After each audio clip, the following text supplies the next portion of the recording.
Bahia, Bahia, Ashe, Bahia, Ashe, Ashe, Bahia, yo, yo, yo, yo, yo, yo, yo, yo, yo, yo, yo, yo, yo. Yo, yo, yo, yo, yo. Thanks and praise, dissidents. Welcome back to the party.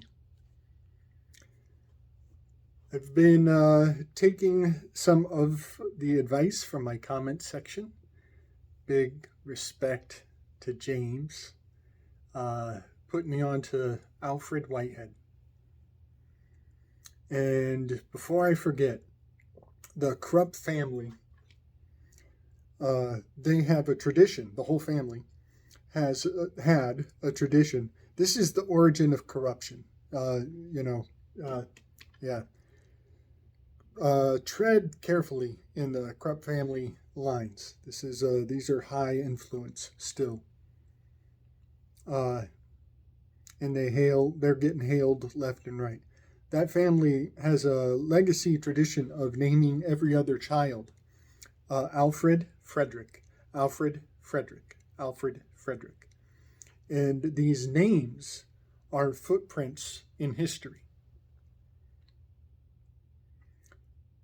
And are rooted in corruption at large on a scale that is very well known, much like the Nobel Peace Prize was founded on faking your death, finding out everybody hates you and you get bad obituary, coming back from the dead, and then generating a whole entire prize system, prize law, the President, Hugo de Groot, the Mozart of international law. The level of corruption is operating on international waters that are highly polyglottal. When I said that the difference between Voltaire and Young is a language difference, I was being obtusely simple. Is that a thing? Did I just make that up? Spinoza, not Voltaire, Spinoza. The Spinozan systems are not linguistically recognized by many minds. I think because Spinoza is so highly geometric, there is a higher harmonic value to what he has put into the world, harmonizes more strongly with the Mohammedan linguistical purview.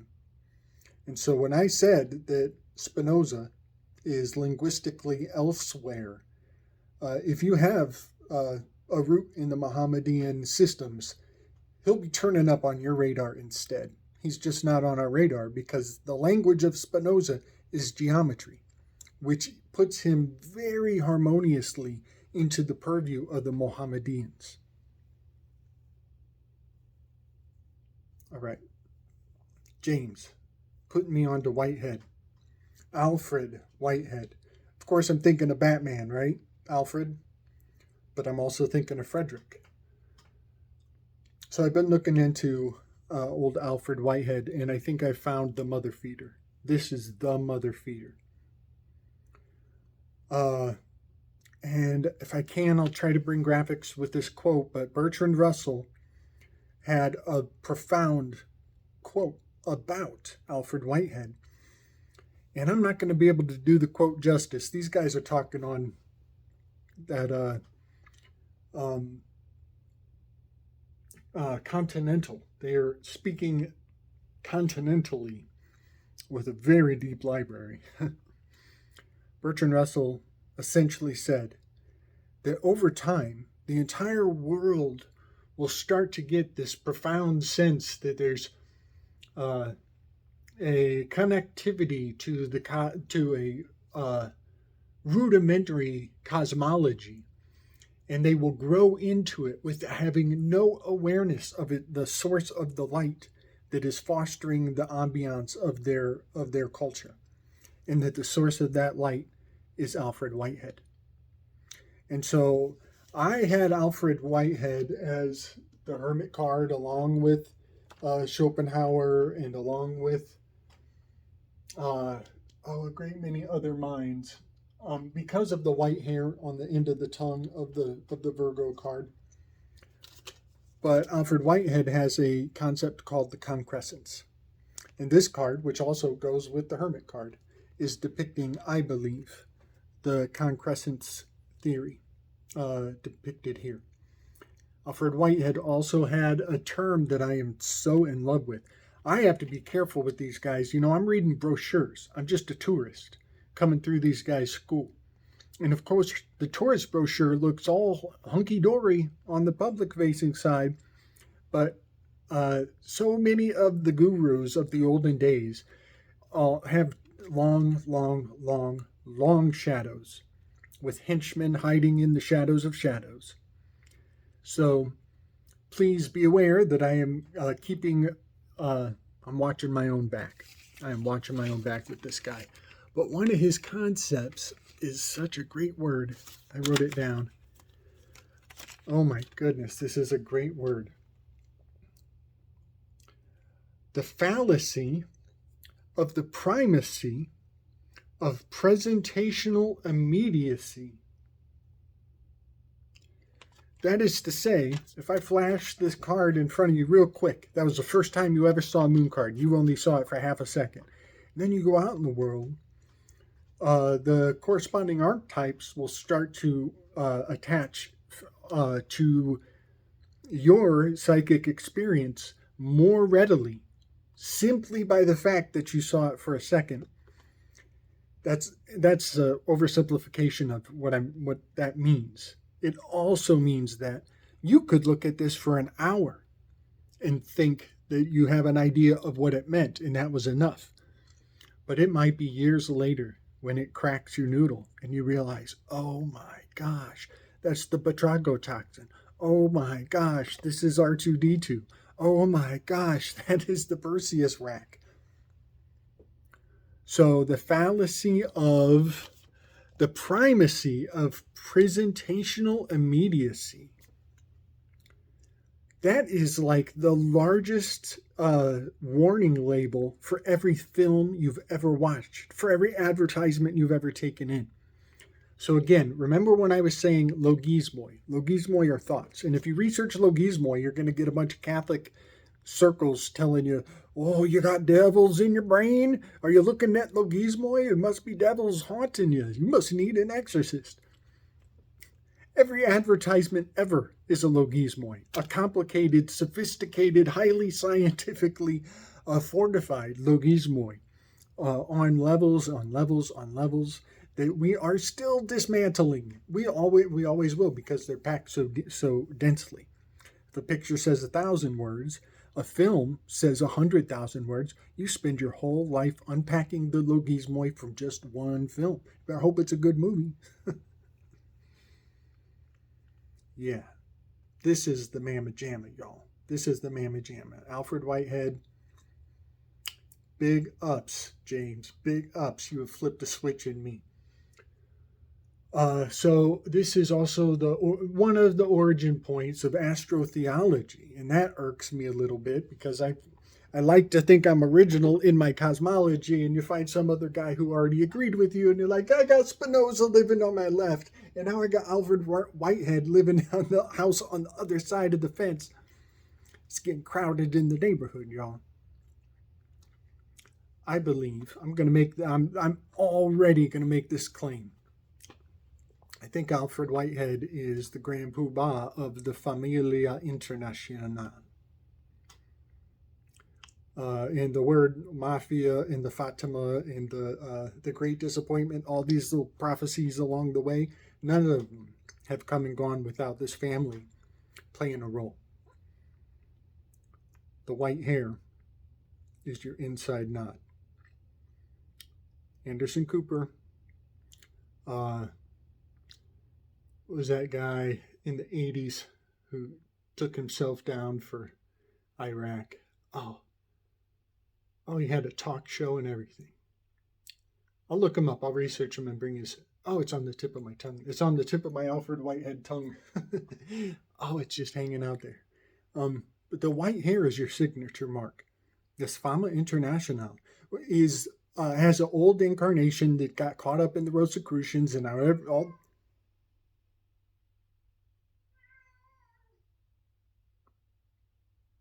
Whoa. That just tripped out Auger. I'll be right back. Give thanks and praise. Yeah. That cat never talks. Never talks. That white-headed cat never talks. That's a trip. That was a trip. Yeah, Slick gets auguries all day long, y'all. He gets auguries all day long. And I'm not going to argue with the auguries. I'm just going to acknowledge and honor the moment. Just honoring the moment. I ain't worshiping nothing. I honor the moment. That word worship, I think we're catching on. There's a big difference between honoring and worshiping. I'm not going to point no fingers. All right. Phil Donahue. That's the character I was looking for. And I said from the 80s. I guess he was established around in the 80s, and I think the Iraq thing was what took him out. And I think that was 01. But yeah, Phil Donahue, Fama International. Julian Assange. What's that other... Joaquin Phoenix. They're all hailing to these Whiteheads, to the Whiteheads. And a lot of people out there talking about Q and the white hats. This is a full spectrum capture, y'all. It's full spectrum capture. And the entire flavor of what they do is hope. That's the whole flavor. All right. So Whitehead is on my radar.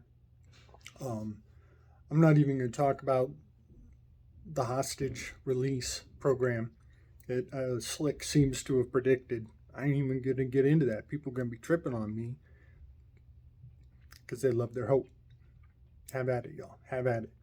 Get it while it's good.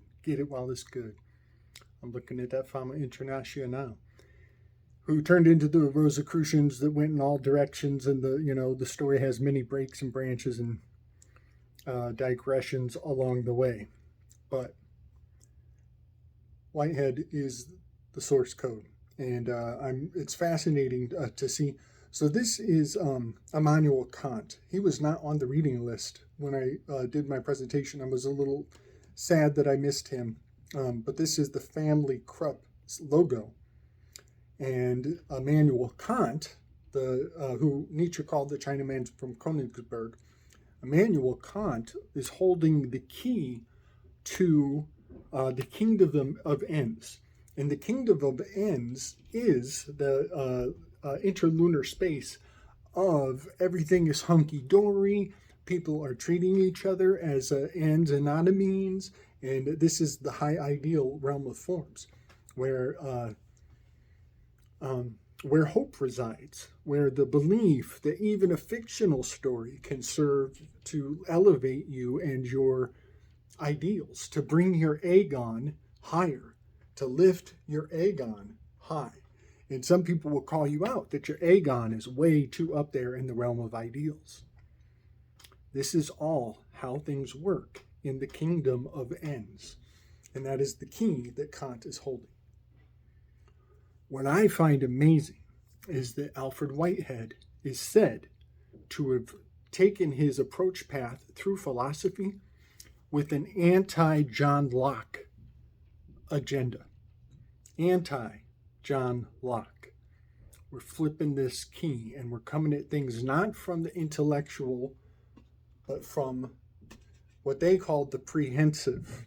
The prehensive, which is just uh, uh, philosopher falutin speak for feelings. But it's a better word. I do like prehension better than feelings. It's a better word. And I can see why they don't want to use the word feelings. That's for the plebes. We're going to use the word prehension. All right. I'm putting Whitehead as Count Dooku. I'm going to put Whitehead as Count Dooku. And yeah, the whole entire empire is laying itself before my feet. I gotta watch my back, y'all. I gotta watch my back. I'm catching on to these fools. All right. One more thing. I just want to maybe validate my claim about the horogium constellation. I know that came out of nowhere. Slick has been on a dark bend lately, y'all. He's been on a dark bend, and I I understand that a lot of my speculation leads down a very dark path. But I want to validate why I would think the horogium constellation looks like a coat hanger, because that really did. I'm self-conscious. I'm self-conscious. The reason the horogium looks like a coat hanger to me is because in Eryximachus, the clouds, the Socrates' thinkery. This is a fictionalized satirical Socrates. This is a fiction inside of a fiction inside of a fiction. But in Aristophanes' The Clouds, Socrates has a thinkery. It is hilarious. And it is the source code of collapsing an empire. Everything Aristophanes puts out is demok. This is the demok, the comédie, the democracy. It's the biggest joke.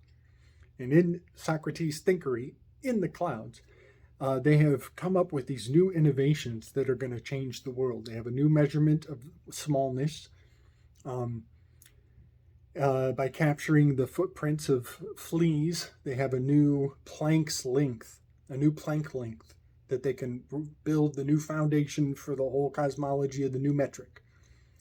They also have discovered vortex is the new god. Zeus is out and vortex is in. This is the art craft, the captured terms of art of vortiginous language. All we need to do is just talk people in a whirlwind and use extremely long words, supercalifragilisticexpialidocious, and they just start to nod to sleep. This is the opinion of a nodding judge. Yeah, whatever. That is the vortex that they discovered. This is Machiavelli, really. This is all Machiavelli. He knew all the back codes of all these stories. So the vortiginous nature of vortex is just people who talk in a whirlwind until you get an opinion, until they get your opinion.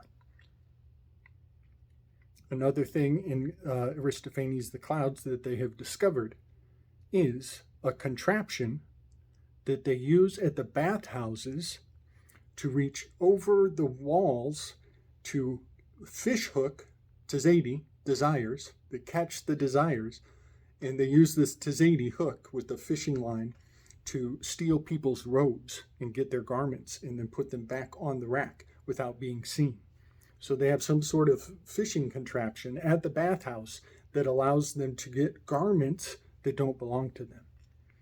As soon as I read that back then, I had the dark idea that this is encoding abortion clinics. It was a dark idea, but guess what? It makes perfect sense. At the horogium constellation. Is it on here? Let's use this one. The horogium constellation is at the foot of the Eridanus. It needs the water pressure in order for this clock tower to run. It needs the delta, the runoff. This will be brackish water.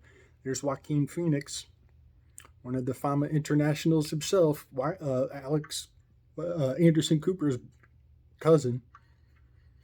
This horogium constellation, it would be also the bathhouse, where the coat hanger would be used to steal clothing that doesn't belong to them. And Socrates, at the end of the symposium, goes to the bathhouse and washes off with his little banishing ritual. But also, the bathhouse is correspondent to the prostitution centers, there were actually underground tunnels across the street. There's fornication across the street. Here's the horogium. So the bathhouse makes sense at the foot of the Eridanus River, but also in urban design, the whorehouses are the first thing a stranger comes to in the city. And that is also where the first layer of broadcasting your intentions onto the mafia that is running the show in the city. So the whorehouses and the bathhouse is the first place where you make an impression when you arrive. And that is where the spy network gets up and running. So these fishers of men and the using of a coat hanger to extract the garments unbeknownst to others. I did not pull that out of my wazoo. I pulled that out of Aristophanes' wazoo. And Aristophanes, I happen to know, his muse is Thalia, which sounds a lot like some of the systems that secret societies today. But one of her symbols is a hook, a shepherd's crook, and that's tough. All right, I'm going to call it on that. Next, I'm going to get down on some Antarctica. We're going to get into Antarctica. That is looking way too much like a brain. Looking way too much like a brain. It doesn't necessarily make the world flat, but it definitely makes the map suspect AF. And when it's suspect AF, it does not mean throw it away. It means get out your magnifying glass. You got work to do. All right. Love and respect.